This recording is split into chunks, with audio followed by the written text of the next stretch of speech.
नमस्कार। दूरदर्शन हिमाचल पर स्वच्छ भारत कार्यक्रम के तहत ये खास कार्यक्रम हम आपके लिए लेकर आए हैं, जो है स्वच्छता एक जनसेवा।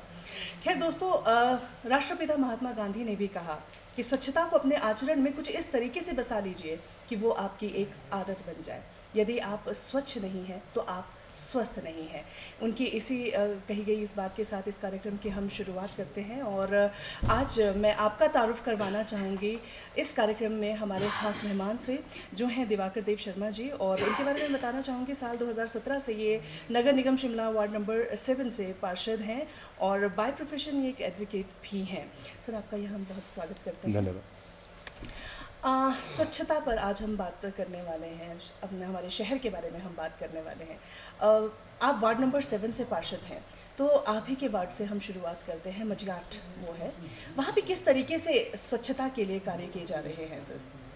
जैसे कि मैं आपको बताऊं, हम निरंतर स्वच्छता की दृष्टि से आगे बढ़ रहे हैं जी। निरंतर तौर पे 2015 से जी। एक प्रतिस्पर्धा वाला भावना एक निरंतर जागृत हुई। 2015 से स्वच्छता सर्वेक्षण चला, तो उसमें कहीं ना कहीं भाग संख्या 7 मजियाट की जनता भी अपनी भागीदारी सुनिश्चित कर रही है और हम निरंतर उस दिशा में आगे बढ़ रहे हैं। हम हर माह बैठ के करते हैं, क्वार्टरली बेसिस पे हम सफाई अभियान करते हैं और जन जागरण अभियान के तहत स्कूलों में भी बच्चों को अवेयरनेस कैंपेन जारी रखते हैं जी। अच्छा, अगर मैं कहूँ कि कुछ खास प्रोग्राम्स के बारे में जो आपने खास तौर पे वार्ड नंबर 7 में चलाए हैं सर, उनके बारे में कुछ बताएं। सफाई अभियान हम निरंतर करते हैं जी। और जितने भी हमारे अवेयरनेस कैंपेन हैं, हमारी पेरेंटल बॉडी नगर निगम शिमला है, तो नगर निगम शिमला के तहत जो भी कार्य होते हैं उनको हम निरंतर जनता के समक्ष लेके जाते हैं और जनता के भरपूर सहयोग हमें मिल रहा है, जिसके तहत हम सफाई की दिशा में आगे बढ़ रहे हैं। अच्छा, क्या कोई खास प्रॉब्लम्स आपको लगती हैं इस कार्रवाई के तहत, साफ सफाई के तहत, जो वहाँ पर आपके वार्ड नंबर 7 में आप लोग फेस करते हैं कोई? देखो, अगर मैं पुराने परिप्रेक्ष्य की बात करूं तो पहले एक व्यवस्था अलग थी। पहले भी डोर टू डोर हमारी कलेक्शन होती थी। नगर निगम शिमला एक पहला नगर निगम है जहां पे सहज सोसाइटी के अंतर्गत 800 लोगों को रोजगार दिया गया है और वो 800 लोग घर घर जाके कूड़े को एकत्रित करते हैं और उसका एक उचित प्रबंधन निष्पादन किया जाता है और इसमें कहीं ना कहीं जन भागीदारी है जो वो एक अहम भूमिका निभाती है। तो हमें कहीं ना कहीं जनता का सहयोग मिल रहा है। आवश्यकता है भविष्य में भी कि कहीं ना कहीं बच्चों में, बुजुर्गों में एक अवेयरनेस लाना बहुत आवश्यक है ताकि भविष्य में हम सफाई की दिशा में और आगे बढ़ सकें। अच्छा, अभी मैं अगर स्वच्छता प्रबंधन की मैं बात करूं तो किस तरीके से वो प्रबंधन किया जाता है?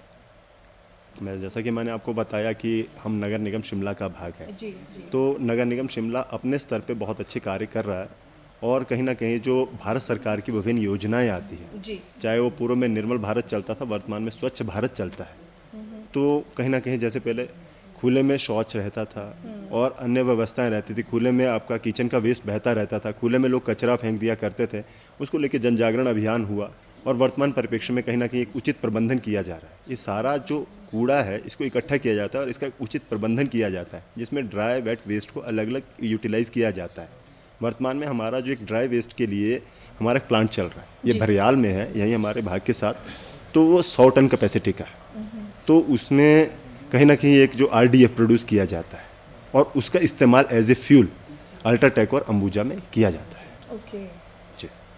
अच्छा, अभी हमने dry and wet waste management की हमने बात की, इसके बारे में थोड़ा सा डिटेल में हमें बताइए, क्योंकि door to door garbage collection होता है और अगर हम शिमला शहर की बात करते हैं तो इसे गार्बेज फ्री स्ट्रीट भी कहा गया है। इसने हमारे लिए बहुत बड़ी उपलब्धि भी है। इसे किस तरीके से मैनेज किया गया या अभी कैसे मैनेज किया जा रहा है? क्या कोई खास दिक्कतें सामने आ रही हैं? धन्यवाद करना चाहूँगा पहले तो नगर निगम शिमला के प्रबुद्ध व बुद्धिजीवी जनमानस का, जिनके सहयोग से हमने ODF++ रैंकिंग हासिल की है और दूसरा 1 star ranking garbage free city में नगर निगम शिमला को हासिल है। इसमें कहीं ना कहीं जन भागीदारी थी और उनके सहयोग से ये सब संभव हो पाया है जी। और जहाँ तक अपने गीला और सूखे कचरे का प्रबंधन की बात है, उसमें थोड़ा सहयोग की आवश्यकता है। सेग्रीगेशन ये एक इम्पॉर्टेंट कंपोनेंट है हमारा स्वच्छता सर्वेक्षण के तहत भी। अभी हम रैंकिंग में थोड़ा सा लूज़ किए हैं, उसका मूल कारण यही है कि कहीं ना कहीं हमारी सेग्रीगेशन जो है प्रॉपर नहीं हो पा रही है। तो हम जनता में अवेयरनेस ला रहे हैं, एक प्रयास जारी है कि गीला और सूखा कचरा अलग अलग एकत्रित करें और अलग अलग तौर पे ही हमारे जो गार्बेज कलेक्टर है उसे दें, क्योंकि इसका प्रबंधन फिर हमें करना कहीं ना कहीं मुश्किल हो जाता है। और इसी तर्क पे कहीं ना कहीं नगर निगम शिमला कार्य कर रहा है। जैसे मैंने आपको बताया 100 टन का हमारा प्लांट भरियाल में चल रहा है, वो ड्राई वेस्ट के लिए, और वर्तमान में हम एक प्रयास कर रहे हैं 5 टन का एक नया प्लांट IGMC के पास वेट वेस्ट के लिए तैयार किया जा रहा है। अच्छा, अच्छा, इसमें जैसे डेज भी डिसाइड किए गए हैं, एक दिन गीला कूड़ा, एक दिन सूखा कूड़ा, ड्राई एंड जी, वेट वाला जो है, तो उसका क्या कॉन्सेप्ट है, वो कॉन्सेप्ट कहाँ से आया सर? ये एक प्रयास था, अच्छा। ये एक नगर निगम शिमला का प्रयास था कि सेग्रीगेशन को हम कैसे लोगों में एक जन जागरण अभियान चला, लोगों को अवेयर किया गया। जब पहले ये प्रबंधन शुरू हुआ था, जी। गार्बेज कलेक्शन शुरू हुई थी, तो 2 बाल्टियाँ, अगर आप लोगों को ध्यान हो, दो रंग के जो हमारे डस्टबिन्स हैं वो जनता में बांटे गए थे, एक हरा था और एक पीला था।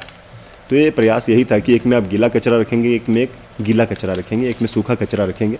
तो वो प्रयास इसीलिए था कि सेग्रीगेशन एक बहुत ही इंपॉर्टेंट कंपोनेंट है। अगर हम सेग्रीगेशन करेंगे तो हम एक उचित प्रबंधन कर पाएंगे। गीले कचरे से खाद बनाई जाती है, सूखे कचरे का अपना RDF बनाया जाता है, जैसे कि मैंने आपको बताया। वो फ्यूल बनाया जाता है जो कि अल्ट्राटेक और अंबुजा यूटिलाइज करता है। और जो हमारा गीला कचरा, अगर हम उसका उचित प्रबंधन करेंगे, हमारे लोग अगर अलग अलग देंगे तो उससे खाद बनाई जा सकती है। अगर हम सर शिमला शहर के सीवरेज सिस्टम की बात करते हैं तो उसके बारे में हमें थोड़ा बताइए कि उसे कैसे मैनेज किया जाता है और किस तरीके से? मैंने आपको पहले ही कहा, जन सहयोग आवश्यक है और जनता का एक भरपूर सहयोग मिला। ODF++ रैंकिंग हमने हासिल की है। ODF++ stand to open defecation free. तो नगर निगम शिमला खुद में एक खुले में शौच मुक्त क्षेत्र है, राइट। तो ODF+ रैंकिंग हमने हासिल कर ली है। और दूसरा एस्पेक्ट आता है हमारा जो ग्रे वाटर का एस्पेक्ट रहता है, जो हमारा किचन वेस्ट होता है या सीवर वेस्ट होता है, उसका एक उचित प्रबंधन आवश्यक है, जिस दिशा में हम निरंतर कार्य कर रहे हैं। और जिन क्षेत्रों में अभी STP नहीं बने हैं, वहाँ पे लोग सेप्टिक टैंक में वो पूरा उसका उचित प्रबंधन करते हैं।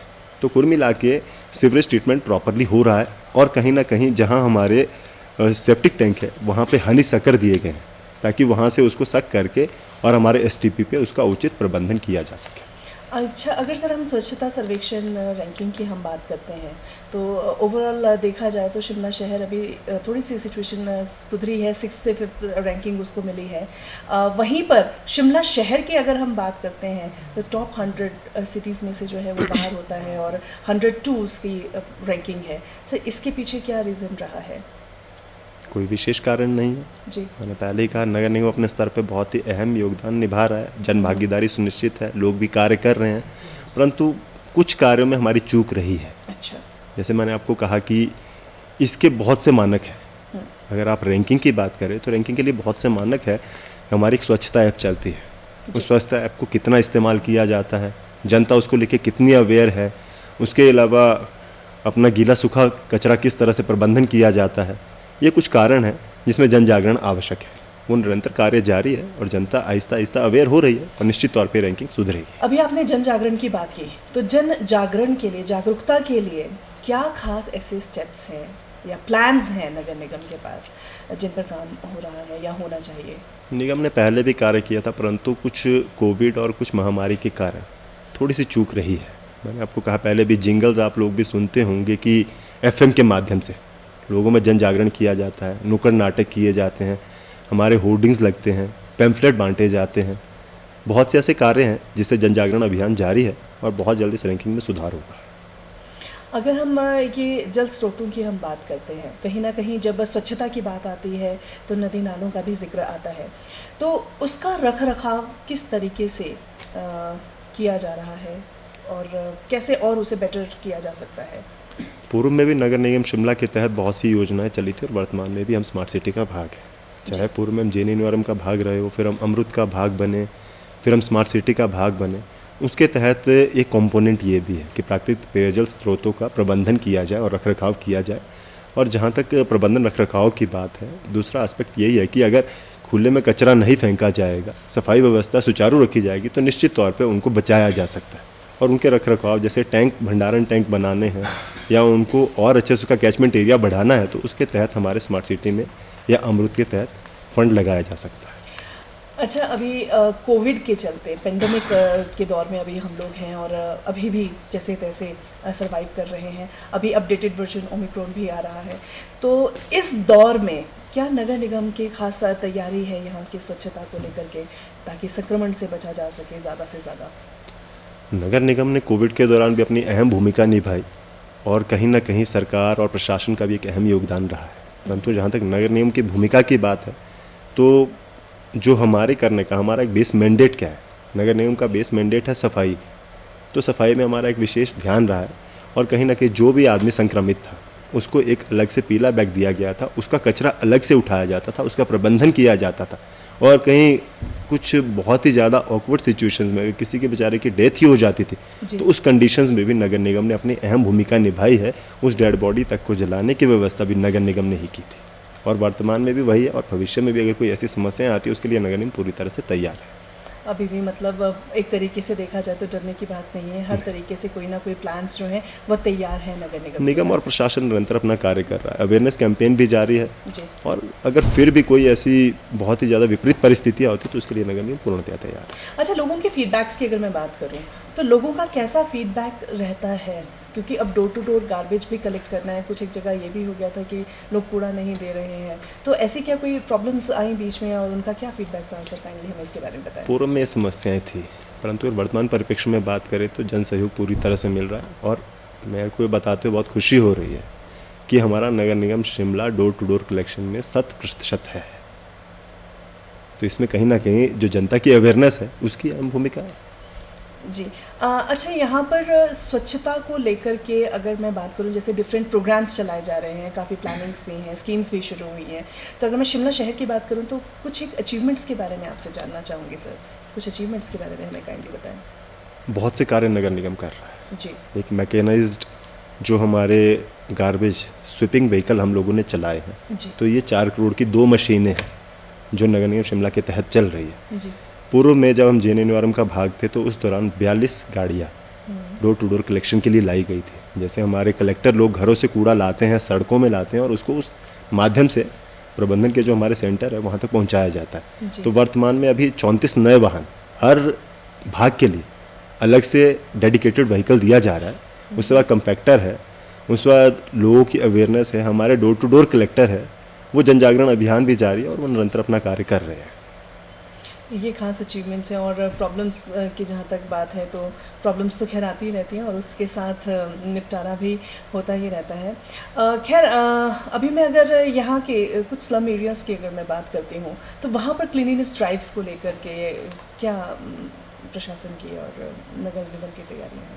जैसा मैंने आपको बताया, ODF++ रैंकिंग हम लोग हासिल कर लिए हैं, तो उसके लिए कहीं ना कहीं प्रशासन और निगम की जो एक पहल थी कि खुले में शौच मुक्त व्यवस्था करनी है, तो IHHL के तहत 296 शौचालय, हर एक इंडिविजुअल के लिए जिनके पास शौचालय नहीं था उनके लिए 296 शौचालय बना के दे दिए गए हैं। उनमें 12,000 रुपये सरकारी योजनाएं हैं, वो 12,000 रुपये उसको सरकार देती है कि वो खुले में शौच मुक्त रहे और वो शौचालय बनाए, पहली योजना। उसके अलावा सार्वजनिक शौचालय हमारे नगर निगम के तहत 118 चल रहे हैं, उनका प्रबंधन भी कहीं ना कहीं नगर निगम कर। और जहाँ तक स्लम की बात है, उनके अंदर भी एक जन जागरण अभियान जारी है, और ऐसा कोई क्षेत्र नहीं है, लोग पढ़े लिखे हैं, प्रबुद्ध हैं, बुद्धिजीवी हैं, जो जन जागरण अभियान पूरे शहर के तहत चल रहा है, उन लोगों का भी एक अपेक्षित सहयोग हमको मिल रहा है, और वो भी अपना गीला सूखा कचरा अलग से दे रहे हैं।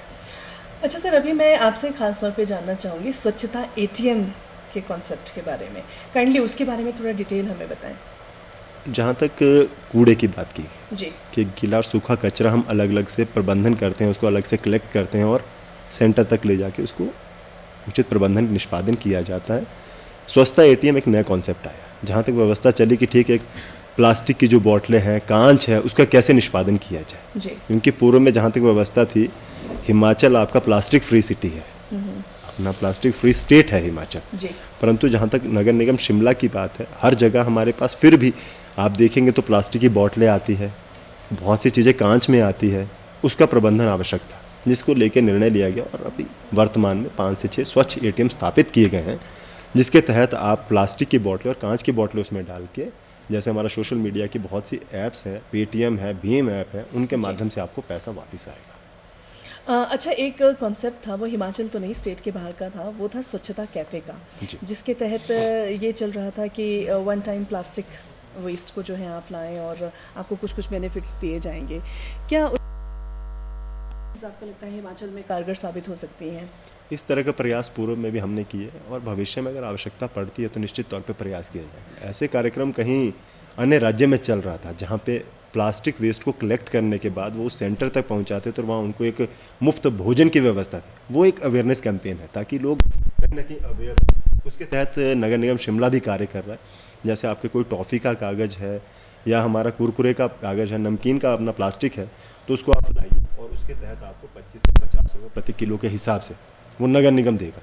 और उसी तर्ज पे बाद में जाके हमारे जो टूरिज़्म ने उसे अडॉप्ट किया, 75 रुपये प्रति किलो के हिसाब से यहाँ पे भी वो प्लास्टिक खरीदा जा रहा है। जी अच्छा, अभी मैं आपसे जानना चाहूँगी कि अगर हम कहते हैं कि स्वच्छता अगर हम अपनाते हैं तो हम कहीं ना कहीं स्वस्थ जीवन की ओर अग्रसर हो जाते हैं, और कहीं ना कहीं हम ये देखते हैं कि अपने घरों को तो हम बड़ा साफ़ सुथरा रखते हैं, लेकिन आज भी इतने कैंपेन्स होने के बाद भी कई लोग ऐसे हैं कि जब वो गाड़ी में निकलते हैं या बस में कहीं ट्रैवल कर रहे होते हैं तो यूं ही रैपर उठा के बाहर फेंक देते हैं। तो इस विषय पर आपका क्या कहना है सर, आपकी क्या राय है, इसे कैसे कंट्रोल किया जाए? समय के साथ सभी को जिम्मेवार बनने की आवश्यकता है। बार बार वही स्वच्छ शरीर स्वस्थ आत्मा महात्मा गांधी जी ने कहा था, वो एक इतिहास है, परंतु आहिस्ता आहिस्ता हमें कहीं ना कहीं उसको अपने जीवन में ढाल लेने की आवश्यकता है, जिस दिशा में हमारा निरंतर प्रयास जारी है। कहीं ना कहीं अवेयरनेस स्कूलों से आवश्यकता है। वर्तमान में बच्चों को हम देखते हैं तो वो कहीं ना कहीं अपना टॉफ़ी का रैपर भी अपना पॉकेट में डालते हैं, परंतु जो एक जनरेशन गैप है, बड़े बुजुर्ग थोड़ा अवेयरनेस की आवश्यकता है, उस दिशा में प्रयास जारी है और वो कार्य होने चाहिए। अवेयरनेस कैंपेन बहुत ज़रूरी है और वो निरंतर जारी है, और लगभग मुझे लगता है कि जैसे पूर्व की स्थिति थी, मैं भी सिस्टम में 2017 में आया जी, तो 17 से लेकर वर्तमान में अगर मैं अंतर देखूं तो मैं पाता हूं कि लगभग 50% हमने अचीव कर लिया है और उस दिशा में हम आगे बढ़ रहे हैं। काफ़ी सारे चेंजेस आपने देखे होंगे, काफ़ी चैलेंजेस भी आपके लिए रहे होंगे, तो हमें काइंडली उसके बारे में कुछ बताएं आप, आपके चैलेंजेस जिससे आपने ओवरकम किया, कोई स्टेप्स, कोई खास एक तरीके की पॉलिसी या रणनीति आपकी रही हो जो कि उन प्रॉब्लम से बाहर आने में आपको। देखिए, कोई भी व्यवस्था है, कोई भी एक नया कॉन्सेप्ट हमको पब्लिक में ले जाना है तो एक चुनौती भरा रहता ही है। एग्जैक्टली। बाकी रही बात सफाई अभियान की, जो आज का एक विषय है, उसकी चुनौती की बात करें तो वो जन सहयोग के बिना संभव नहीं है। तो ये चुनौतियां हैं। जन जागरण अभियान निरंतर जारी है, सफाई अभियान हम करते हैं। जब आप खुद सफाई अभियान करोगे तो आप निश्चित तौर पे दूसरे से भी ये बात करोगे। अभी तक लगभग हमने अपने इस 5.25 साल के कार्यकाल में 5 जगह एक्सपोजर विजिट किया, तो जो पाया गया वो कहीं ना कहीं यही है कि जन जागरण या जन सहयोग के बिना कोई भी लक्ष्य प्राप्त करना संभव नहीं है। तो इस दिशा में कार्य कर रहे हैं और निश्चित तौर पे जन सहयोग भी मिल रहा है, परंतु अपेक्षित सहयोग की आवश्यकता है। क्या कुछ ऐसा है कि जनता ज़्यादा से ज़्यादा सहयोग करे? तो हालांकि ग्राम पंचायत लेवल पर अगर हम बात करते हैं तो उनको रिवॉर्ड्स भी दिए जाते हैं, उन्हें प्राइज़ मनी भी दिया जाता है। इसके अलावा क्या जनता के लिए कोई इस तरीके से कोई स्कीम्स ऐसी हैं जिससे उन्हें ज़्यादा से ज़्यादा मोटिवेट किया जा सके कि ज़्यादा से ज़्यादा साफ़ सफाई रखें अपने आसपास में और अपनी जो भागीदारी है वो सुनिश्चित करें? क्या कोई आपको पहले कहा कि कोई भी व्यवस्था हो, हम जब वर्ष 2017 में बने, वर्ष 2015 से एक प्रतिस्पर्धा वाला एक माहौल, स्वच्छता सर्वेक्षण चला। उस समय 75 यूएलबी का एक कंपटीशन था, वर्तमान में वही यूएलबी 4200 हो चुकी है। तो एक प्रतिस्पर्धा वाला जो माहौल है उसमें कहीं ना कहीं एक दूसरे से आगे बढ़ने का एक प्रयास सभी का रहता है कि यार मैं अचीव करूँ। अगर कोई बच्चा स्कूल में पढ़ रहा है तो वो भी एक प्रयास करता है कि मैं फर्स्ट हूँ, तो वो एक प्रतिस्पर्धा वाला माहौल बनाना आवश्यक है। तो निगम से भी एक आह्वान रहेगा, पहले भी शायद हमने एक बार प्रयास किया था, कहीं ना कहीं 34 भाग है, 34 भागों में ये प्रतिस्पर्धा होनी चाहिए कि जो भाग सबसे स्वच्छ होगा, सुंदर होगा, स्वस्थ होगा, उसे कहीं ना कहीं इनाम के रूप में कुछ ना कुछ दिया जाएगा। अगर हम उस दिशा में प्रयास करेंगे तो कहीं ना कहीं प्रतिस्पर्धा वाला माहौल उत्पन्न होगा और कहीं ना कहीं हम इस लक्ष्य को प्राप्त करने की दिशा में बहुत तेज़ी से आगे बढ़ेंगे। बच्चे हमारे आने वाले कल का भविष्य होते हैं, ऐसा कहा जाता है। तो ऐसा हम क्या करें बीइंग अ पेरेंट या बीइंग अ गार्डियन कि उनमें स्वच्छता को लेकर के अवेयरनेस हो घर से ही, कम उम्र से ही, और वो उनकी एक हैबिट बन जाए? ऐसे क्या स्टेप्स हैं जो हमें फॉलो करना ज़रूरी है? कोई भी व्यवस्था होती है बहुत साफ सा है, चैरिटी बिगिंस फ्रॉम होम। अगर हम अपने बच्चों में एक अवेयरनेस जागृत करेंगे कि भैया ठीक है, सफाई रखनी है, साफ़ सुथरी व्यवस्था में रहना है, अगर वो प्रयास हम घर से प्रारंभ करेंगे, जब मेरा घर स्वच्छ होगा तो फिर मैं गली की दिशा में प्रयास करूँगा, फिर मेरा मोहल्ला होगा, फिर मेरा भाग होगा। तो जब प्रयास घर से प्रारंभ होगा तो निश्चित तौर पे हम इन लक्ष्यों को प्राप्त करने में सफल होंगे। और बच्चों को जन जागरण अभियान आवश्यक है। अधिकांश समय बच्चे विद्यालयों में बिताते हैं जी। तो कहीं ना कहीं वहाँ भी एक जन जागरण अभियान या सफाई अभियान करवाने आवश्यक है और कहीं ना कहीं इसको पाठ्यक्रम का हिस्सा बनाना भी आवश्यक है। ये कार्य निरंतर जारी है, परंतु बच्चे को जब तक घर से या विद्यालय से ये सीख नहीं दी जाएगी तब तक वो इस विषय को नहीं समझ पाएगा। इसलिए सफाई अभियान निरंतर करवाए जाने चाहिए। मतलब हम सिर्फ ये ना समझें कि साफ सफाई का जो कार्य है वो किसी व्यक्ति विशेष का है या किसी संस्था विशेष का है या फिर सरकार का है। हमें ये लेकर के चलना है कि ये हम सभी की भागीदारी है और ये हम सभी का कार्य है। जिस तरीके से हम अपने घर की साफ़ सफाई करते हैं, वैसे ही अगर हम ध्यान रखें कि हम पब्लिक प्लेसेस को भी गंदा ना होने दें और उसमें भी साफ़ सफाई का ख्याल रखें, तो ही शायद स्वच्छता जो है, स्वच्छता मिशन मैं कहूँगी, उसमें हम कामयाब हो सकते हैं। ऐसा ये हर इंडिविजुअल का जिम्मेवारी है। जी। अभी कुछ दिवस पूर्व मुझे कोई इंदौर के व्यक्ति मिले। अच्छा। मैंने उनसे जानकारी ली कि क्या कारण रहता है। यही बात हम हर बैठक में भी लोगों से अपने कहते हैं। हर महीने अपनी मासिक बैठक रहती है कि अगर कोई भी कूड़ा फेंकता है तो एटलीस्ट आप उसको बोलिए कि यार आप कूड़ा क्यों फेंक रहे हैं। जब आपके पास घर घर गार्बेज कलेक्टर आ रहा है तो आप कूड़ा उसे दीजिए। अगर इंदौर आज प्रथम आता है, लेकिन 2015 से निरंतर स्वच्छता सर्वेक्षण चल रहा है, वर्ष 2021 तक उनका जो रैंकिंग है, they are on the top. Reason behind all that कि ठीक है, वहाँ हर व्यक्ति अपने अधिकारों से नहीं, कर्तव्यों से भी भली भांति परिचित है। जितने अधिकार हमें मालूम है, उतना हमें अपने कर्तव्यों के विषय में भी समझना पड़ेगा। अगर मुझे निगम से कोई सुविधा लेनी है, वो मेरा अधिकार है, तो क्षेत्र को स्वच्छ और सुंदर रखना भी मेरा कर्तव्य है। जब मैं इस तरह से व्यवस्थाओं को समझूंगा, तभी जाके व्यवस्था सुदृढ़ होगी और व्यवस्था साफ सुथरी नजर आएगी। अधिकार और कर्तव्य एक साथ साथ चलते हैं। जहाँ हम अधिकारों की बात करते हैं, वहाँ हमें कर्तव्यों का भी ख्याल रखना बहुत ज़रूरी है और एक आम इंसान के लिए तो ये बहुत ज़रूरी है भी। अच्छा, इस बातचीत को थोड़ा और आगे बढ़ाते हैं और बात करते हैं शिमला ब्यूटिफिकेशन प्लान को लेकर के। एक तरफ में स्मार्ट सिटी बन रही है, ब्यूटिफिकेशन प्लान चल रहे हैं, तो ऐसे में स्वच्छता किस तरीके से मेंटेन है, मैं ये पूछना चाहती हूँ आपसे। स्मार्ट सिटी का भाग है, अच्छी बात है, परंतु रही बात जहाँ तक स्वच्छता सर्वेक्षण की बात है, लोग अपनी भागीदारी पूरी तरह निभा रहे हैं। अगर हमारी बात की जाए तो देखिए, मैंने आपको पहले ही कहा कि 100% garbage collection door to door हो रही है। सेग्रीगेशन में थोड़ा सहयोग की आवश्यकता है। होर्डिंग हमारे आप लोग निरंतर देखते होंगे। जहाँ तक पब्लिक प्लेसेस की बात है, वहाँ साफ़ सफाई निरंतर होती है। हमारे डोर टू डोर स्वीपिंग का स्टाफ निरंतर कार्य कर रहा है जी। पब्लिक प्लेसेस में हमारे गार्बेज बीन्स लगे हैं, उनकी सफाई आप देखते होंगे। अगर आप रिज की तरफ जाएंगे तो वो दिन में लगभग 3 से 4 बार हम गार्बेज बीन्स को क्लियर करवाते हैं। तो कहीं ना कहीं अगर स्मार्ट सिटी के साथ बढ़ रहे हैं तो आदमी को भी स्मार्ट होने की आवश्यकता है। अगर हमारे हर व्यक्ति स्मार्ट होंगे कि मुझे गार्बेज को सीधा उसके डस्टबिन में डालना है, या कोई ड्राई वेस्ट है, ठीक है, हम उसको अपने पॉकेट में रख ले। कोई टॉफ़ी का रैपर है, कोई नमकीन का रैपर है, उसको अपना पॉकेट में रखें। आदमी जब स्मार्ट होगा तो शहर खुद ही स्मार्ट होगा। शिमला शहर जो है फेवरेट टूरिस्ट डेस्टिनेशन भी है, पहाड़ों की रानी शिमला शहर, और यहाँ पर बहुत सारे सैलानी भी आते हैं। अच्छा, क्या ऐसा कुछ किया जा सकता है कि जिससे सैलानियों के साथ साथ में बहुत सारी ऐसी कुछ बातें भी हैं जो आती हैं, लाइक बहुत सारे रूल्स एंड रेगुलेशंस हैं जो वो फॉलो नहीं करते हैं, कि उनको उसके बारे में अवेयर कराया जाए और ज़्यादा से ज़्यादा उन तक ये बात पहुंचाई जाए कि हमारे यहाँ कूड़ा कचरा जो है वो ऐसे ही ओपनली नहीं फेंका जाता है, उसके लिए प्रॉपर प्लेसेस हैं, और वो अगर डालते हैं बाहर तो उस पर कोई फाइन वाइन का क्या कोई प्रावधान है? ये प्रयास निरंतर जारी है। जैसे कि मैंने आपको कहा कि सोशल मीडिया के माध्यम से भी अवेयरनेस कैंपेन चलते हैं। हमारे बहुत सी NGOs काम कर रही है, समाज सेवी संस्थाएं हैं, गैर सरकारी संगठन है, वो निरंतर कहीं ना कहीं अपने स्तर पे भी प्रयास कर रहे हैं, और नगर निगम भी इस स्तर पे कार्य कर रहा है। अभी हम लोग CCTV लगा रहे हैं। अगर कोई भी अपना इस तरह से कार्य करता है तो हमारे बहुत बड़े बड़े होर्डिंग्स अपना लगे हैं, लाइक एज हमारी बहुत बड़ी बड़ी स्क्रीन्स लगी है। कोई भी खुले में कचरा करता है तो हम उसकी फ़ोटो वहाँ फ्लैश करते हैं। At least he will Shem for the same. अगर उसको लगता है कि मैंने गलत किया है तो उसको उस चीज़ का एहसास होना चाहिए, और ताकि वो भविष्य के लिए चीज़ों को सुधारे। बाकी रही बात, अपने फ़ाइन का हमारे पास कॉम्पोनेंट है। किसी भी व्यक्ति के ऊपर गलत कार्य के लिए उसके ऊपर फ़ाइन लगाया जा सकता है। तो एक बार आपसे यहाँ पर बातचीत करके हमें बहुत अच्छा लगा। आपने अपना कीमती वक्त हमें दिया, आपके हम बहुत आभारी हैं। हम दर्शकों को एक बार फिर बताना चाहेंगे कि आज इस खास कार्यक्रम में हमारे साथ मौजूद थे दिवाकर देव शर्मा जी, जो कि पार्षद हैं वार्ड नंबर 7 से, और इन्होंने हमारे साथ बहुत सारे प्लान स्कीम्स को भी शेयर किया, अचीवमेंट्स को भी शेयर किया। एंड आई होप कि इस वक्त जो भी दर्शकगण हमें दूरदर्शन हिमाचल पर देख रहे हैं वो इस कार्यक्रम से काफ़ी लाभान्वित हुए होंगे। खैर, आज इस कार्यक्रम में इतना ही। आप देखते रहें दूरदर्शन हिमाचल और हमें दें आप इजाज़त। नमस्कार।